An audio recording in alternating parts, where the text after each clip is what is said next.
All right, guys, I thought I'd do a couple of problems off this worksheet. You're supposed to do 42 to 70 even, I believe. And it's all about what you have. So make sure you list everything you have. You need X, Y, and R. And sometimes you're going to need R, sometimes you're not going to need R. So take a look at the first one. We've got X.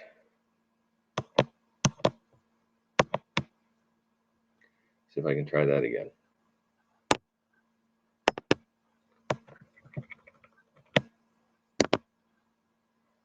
X equals 14.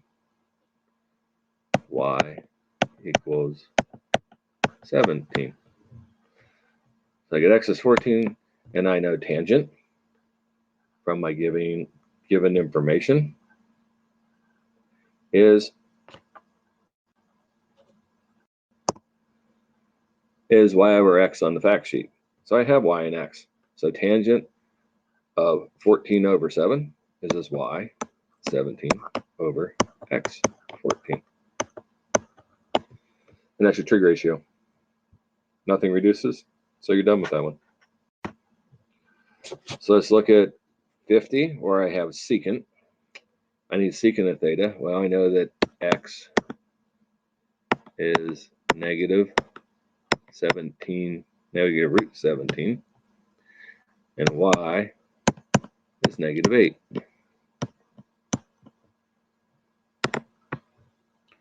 So x is negative root 17, y is negative 8.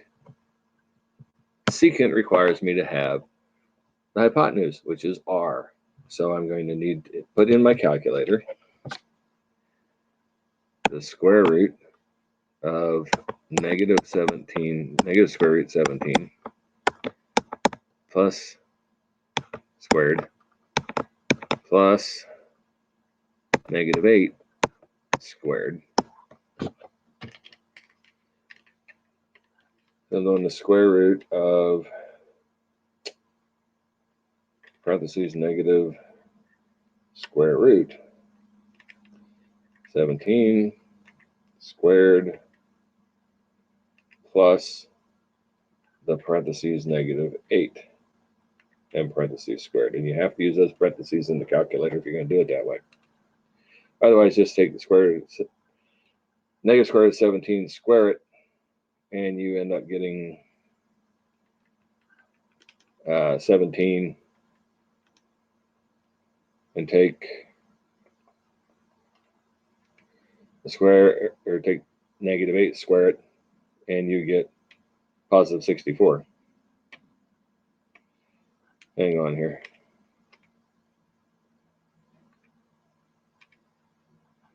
All right. If I do all that, yeah, that doesn't give me a nice number that converts back. So I'm going to have to actually do it that way. I'm going to have to do negative square root 17 squared, which is 17, plus the square root of negative 8, which is 64, and that gives me 81.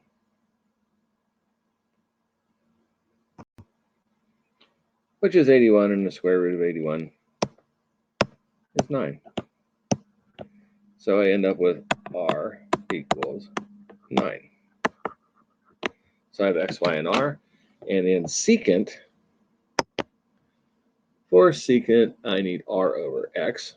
So I get 9 over negative square root 17. Well, I can't leave it like that, so I take it times root 17 over root 17.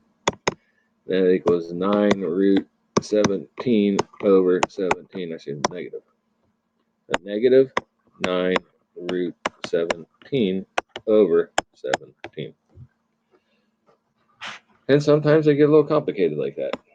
But just take the square root, or square each one of them, add them together, and take the square root of it for r. When you get one like 62, you know what you have here. You have x, negative 9, y is the square root of 19.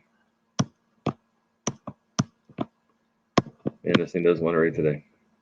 So for cosine, I'm going to need r. So I square 9, I get 81, plus I square the square root of 19, which is 19. And that's 100, and the square root of that 100 is 10. So R equals 10. And I know cosine is x over r.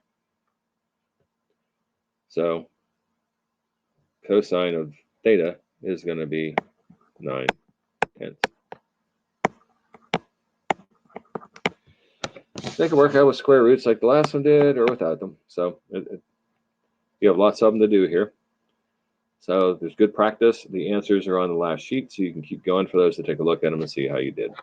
Any questions at all, please don't hesitate to email me and ask, and maybe we can do a Google Meet and work it all out. Good luck, guys. I know you can do this. This is your last assignment for the week. So work on those. Next week, we'll come back, do a little bit more with this, and maybe we'll get this tested next week, maybe the following week. We'll see.